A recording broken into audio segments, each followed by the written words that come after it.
Il existe un moment dans la vie de certaines personnes où quelque chose se brise tout simplement. Pas de manière dramatique, pas avec fracas. Cela se brise silencieusement. Et soudain, on réalise qu'on ne peut plus faire quelque chose qu'on a fait toute sa vie. Faire semblant d'aller bien quand on ne l'est pas. Faire semblant d'être d'accord quand on discorde. Faire semblant que ça nous importe quand ce n'est pas le cas. Faire semblant d'être normal alors qu'on ne l'a jamais été. Jung a cartographié ce phénomène il y a plus d'un siècle.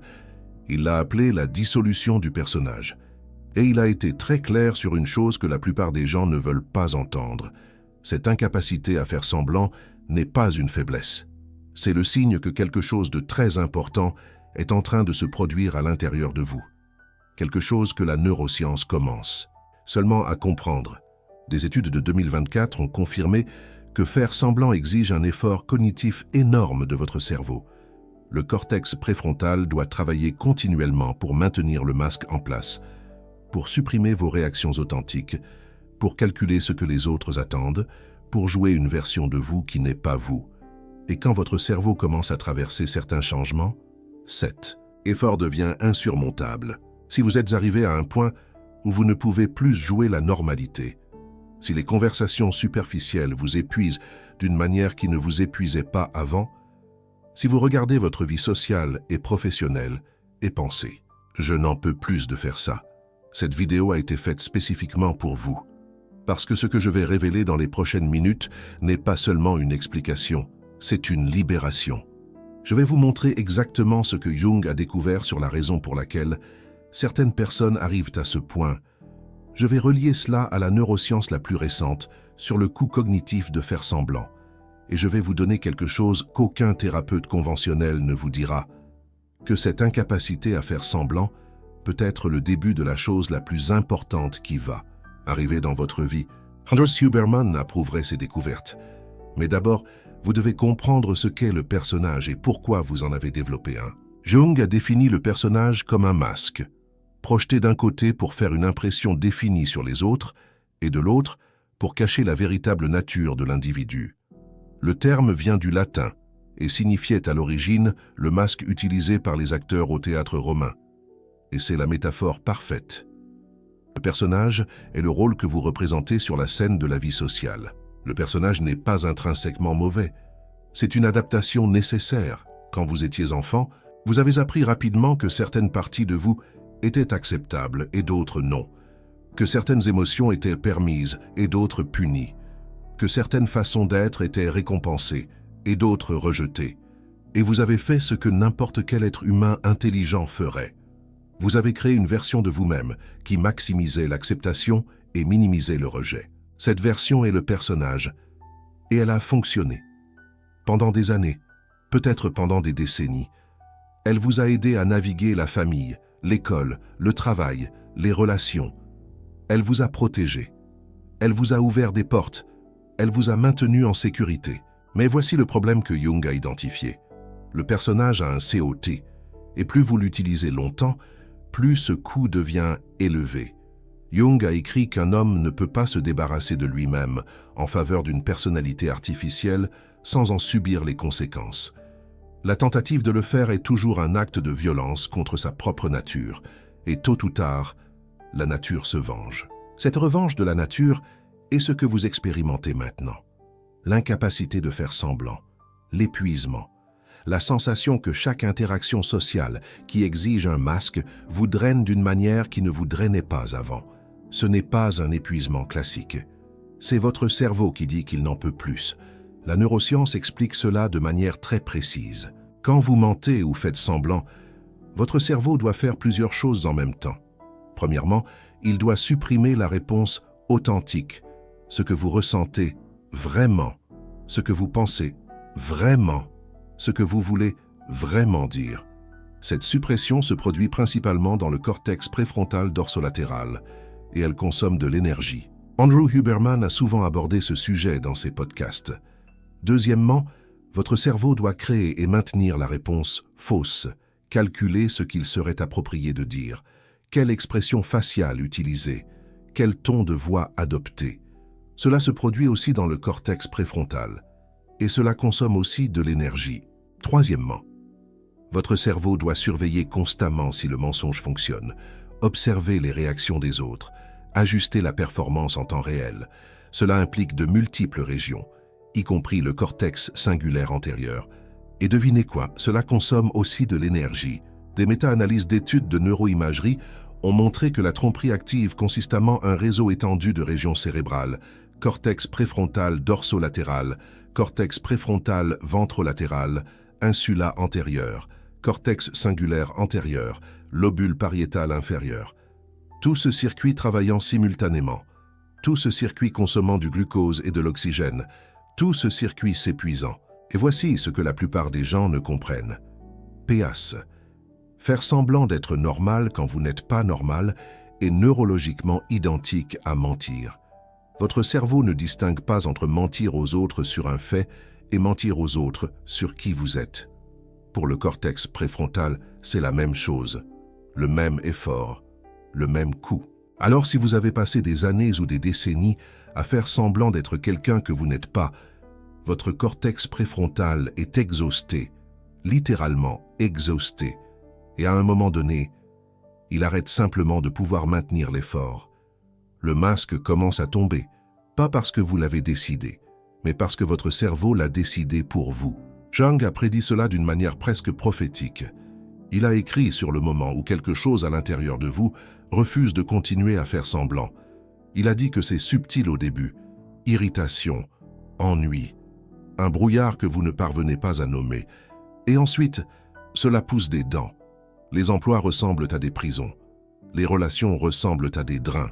La vie que vous avez construite ressemble à un costume que vous ne parvenez plus à enlever. Jung a appelé cela le seuil de l'individuation. Le point où la psyché commence à se rebeller quand le personnage ne sert plus la vie, mais la supprime. Et cette rébellion n'est pas optionnelle. Elle est automatique. Elle est inévitable. Et c'est exactement ce que vous expérimentez. Mais calmez-vous, parce que c'est là que les choses deviennent plus intéressantes. L'insula antérieure joue un rôle crucial dans ce processus. L'insula est une région du cerveau cachée à l'intérieur du sillon latéral. Et elle est responsable de quelque chose appelé l'interoception, la capacité de sentir les signaux internes de votre corps, battement cardiaque, respiration, tension musculaire, inconfort dans l'estomac, toutes ces sensations qui vous disent comment vous allez. Vraiment. Des recherches de Stanford de 2024 ont décrit l'insula comme un hub pour la science, le contrôle cognitif et le traitement interoceptif. En d'autres termes, l'insula est où votre cerveau intègre ce que vous ressentez à l'intérieur avec ce qui se passe à l'extérieur. C'est où vous savez si quelque chose est vrai ou faux pour vous. Pas logiquement, viscéralement. Et voici la découverte cruciale. Des études ont montré que lorsque les gens mentent ou font semblant, l'insula antérieure est activée, conjointement avec les régions de contrôle cognitif, mais pas d'une bonne manière. L'insula enregistre la dissonance entre ce que vous exprimez et ce que vous ressentez réellement. Et cette dissonance est vécue comme un inconfort émotionnel, de la culpabilité, de l'anxiété, un malaise. Cela explique pourquoi faire semblant est devenu si insupportable pour vous. Votre insula est devenue plus sensible. Que ce soit par la méditation, par la thérapie, par des expériences transformatrices, ou simplement en vieillissant et en apprenant à mieux vous connaître, quelque chose a rendu votre insula plus connectée à vos états internes. Et maintenant elle crie à chaque fois que vous essayez de faire semblant, ce qui avant était un inconfort léger que vous pouviez ignorer. Et maintenant, une alarme que vous ne pouvez plus désactiver. Votre corps entier réagit quand vous essayez d'être quelqu'un que vous n'êtes pas. Et ce n'est pas une lubie, c'est de la neurologie. C'est votre insula qui fait exactement ce pourquoi elle a été conçue, vous avertir quand quelque chose ne va pas. Carl Jung l'a compris intuitivement, même sans avoir accès à l'imagerie par résonance magnétique. Il a écrit que le corps sait avant l'esprit, que les symptômes physiques sont fréquemment la première manifestation de conflits psychiques, et qu'ignorer ces signaux, c'est ignorer la sagesse la plus profonde de votre être. Alors, que se passe-t-il quand vous arrivez à ce point? Quand faire semblant est devenu impossible, quand le personnage s'effondre, Jung a cartographié 3 chemins possibles. Le premier chemin est ce qu'il a appelé la restauration régressive du personnage. La personne tente désespérément de reconstruire le masque ancien. Elle revient à des comportements anciens. Elle essaie de faire semblant plus fort. Elle ignore les signaux du corps. Elle force la normalité. Et cela fonctionne. Pendant un temps. Jusqu'à ce que ça ne fonctionne plus. Et l'effondrement, quand il arrive, est bien pire. Jung a dit que dans ce chemin, la personne essaie laborieusement de rapiécer sa réputation sociale, dans les limites d'une personnalité beaucoup plus limitée, en feignant qu'elle est comme elle était avant l'expérience cruciale, mais elle ne sera jamais comme elle était avant, et faire semblant ne fait que prolonger la souffrance. Le deuxième chemin, c'est l'effondrement. La personne simplement n'en peut plus. Dépression, anxiété sévère, épuisement classique, total, crise existentielle. Le masque tombe de manière incontrôlable et la personne se retrouve exposée, sans avoir construit quoi que ce soit pour remplacer le personnage. C'est le chemin le plus douloureux et c'est fréquemment le chemin de ceux qui ont ignoré les signaux pendant trop longtemps. Le troisième chemin, c'est ce que Carl Jung recommandait vraiment. L'individuation consciente.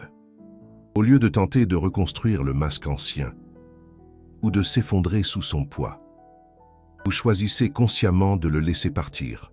Vous entrez dans l'inconfort de ne pas savoir qui vous êtes sans le personnage. Vous explorez ce qui reste quand le masque tombe et vous construisez quelque chose de nouveau, quelque chose de plus authentique, quelque chose qui n'exige pas autant d'efforts pour être maintenu. Jung a dit que l'objectif de l'individuation n'est pas d'éliminer le personnage, c'est de développer un personnage plus réaliste et flexible, qui vous aide à naviguer dans la société, mais qui n'entre pas en collision avec, ni ne cache, votre véritable moi. Un masque que vous pouvez mettre et enlever consciemment. Pas un masque qui est fusionné avec votre visage. La neuroscience appuie cela. Des études montrent que les personnes authentiques ont moins d'activation dans les régions de contrôle cognitif pendant les interactions sociales. Elles n'ont pas besoin de travailler aussi dur pour maintenir la performance, parce qu'elles ne sont pas en train de performer. Elles sont juste être, et cela libère de l'énergie cognitive pour d'autres choses, la créativité, la connexion réelle, la présence. Alors, comment naviguez-vous ce processus? Comment passez-vous du point où vous êtes maintenant, au point que Jung a décrit? Premièrement, vous arrêtez de vous blâmer pour l'incapacité de faire semblant.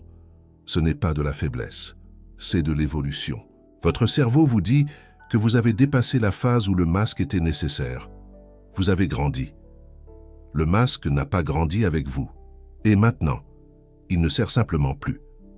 Deuxièmement, vous commencez à prêter attention aux signaux de l'insula. Ce malaise que vous ressentez quand vous faites semblant, cette tension dans l'estomac, cette sensation que quelque chose ne va pas. Ce n'est pas de la névrose, c'est de la sagesse incorporée. Votre corps vous guide en direction de l'authenticité. Écoutez. Troisièmement, vous commencez à expérimenter l'authenticité dans des environnements sûrs. Pas besoin de tout faire d'un coup. Pas besoin de faire exploser votre vie. Mais commencez à dire ce que vous pensez vraiment, dans des contextes où le risque est faible. Commencez à montrer des parties de vous que vous avez toujours cachées. Voyez comment c'est. Voyez comment vous vous sentez. Voyez que le monde ne s'écroule pas. Quatrièmement, vous acceptez que vous allez perdre certaines choses dans le processus.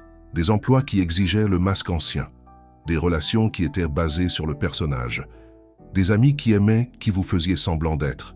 Ces pertes font mal, mais elles sont nécessaires, parce que ce qui reste après elles est réel, et ce qui était basé sur le masque ne l'était pas. Cinquièmement, vous trouvez votre tribu, des personnes qui ont aussi traversé ce processus, des personnes qui valorisent l'authenticité, des personnes qui n'ont pas besoin que vous fassiez semblant. Jung a dit que dans l'individuation, vous devenez étranger à votre tribu d'origine. Mais il a aussi dit que vous trouvez une nouvelle tribu, une tribu de personnes qui ont aussi choisi le troisième chemin.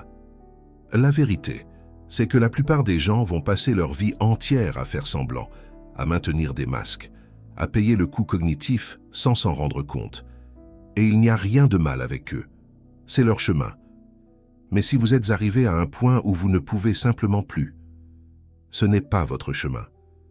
Vous êtes appelé à quelque chose de différent, quelque chose de plus difficile à court terme, mais infiniment plus libérateur à long terme. La vie de ceux qui sont authentiques, la vie de ceux qui n'ont pas besoin de dépenser de l'énergie à maintenir des masques, la vie de ceux qui peuvent simplement être.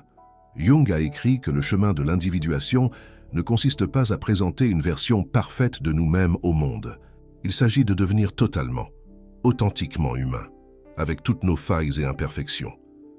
L'individuation n'est pas une destination, mais un processus continu. C'est un voyage continu d'auto-découverte, d'auto-acceptation, et l'acte courageux de devenir qui nous sommes réellement. Cet acte courageux commence exactement où vous êtes maintenant, au point où faire semblant est devenu impossible, au point où le masque tombe, au point où votre cerveau refuse de continuer la performance. Ce point n'est pas la fin, c'est le commencement. Et de l'autre côté de ce processus, ce qui vous attend, ce n'est pas la perfection, c'est la liberté. La liberté de ne plus avoir besoin de calculer chaque mot, chaque expression, chaque réaction. La liberté de simplement exister comme vous êtes. La liberté d'utiliser de l'énergie pour vivre, au lieu d'utiliser de l'énergie pour faire semblant de vivre. Andrew Huberman a dit dans ses épisodes sur la charge cognitive que réinitialiser l'attention requiert de l'énergie et avec le temps devient épuisant. Et c'est exactement ce qui se passe quand vous faites semblant. Vous êtes constamment en train de réinitialiser, constamment en train de surveiller, constamment en train d'ajuster.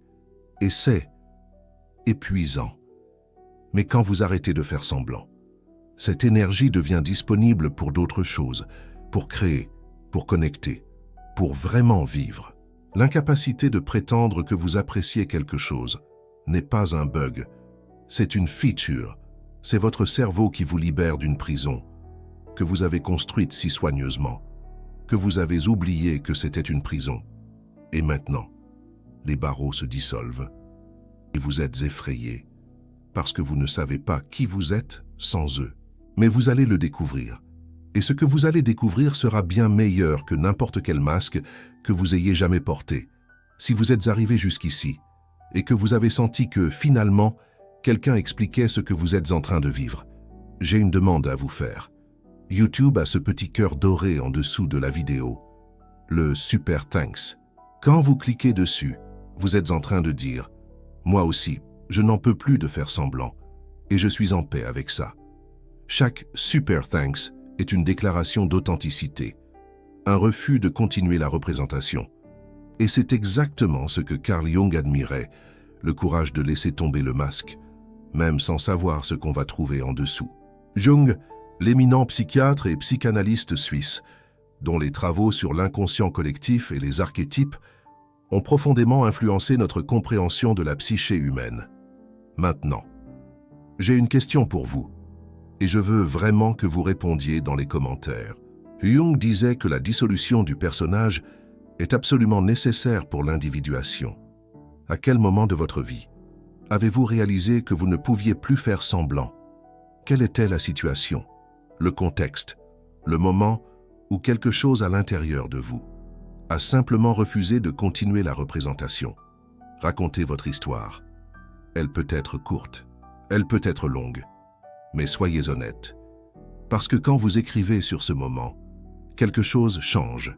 L'incapacité de faire semblant, qui semblait être un problème, se transforme en un jalon. Et peut-être que quelqu'un, en lisant votre commentaire, va réaliser qu'il n'est pas seul, que d'autres personnes aussi sont en train de vivre ça. Que le masque qui tombe n'est pas la fin du monde, mais le début de quelque chose de bien meilleur. Et dans cette reconnaissance, quelque chose s'accomplit. La honte de ne pas pouvoir faire semblant se transforme en fierté d'être authentique. Et le voyage qui semblait solitaire se révèle partagé par des milliers de personnes qui ont aussi choisi le troisième chemin. Jung savait que ce chemin n'est pas pour tout le monde. La plupart des gens vont préférer la sécurité du masque, la prévisibilité du personnage, le confort de ne jamais avoir à confronter qui ils sont réellement. Et il n'y a pas de jugement là-dedans. Chacun a son chemin. Andrew Huberman, neuroscientifique de renom, insiste sur l'importance de l'authenticité pour le bien-être mental et la performance optimale.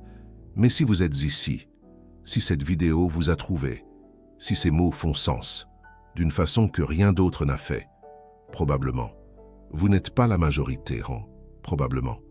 Vous êtes en train d'être appelé à l'individuation, probablement. Le masque a déjà commencé à tomber, et probablement, il n'y a plus de retour en arrière. Bienvenue sur le troisième chemin. Bienvenue à l'impossibilité de faire semblant. Bienvenue à vous-même.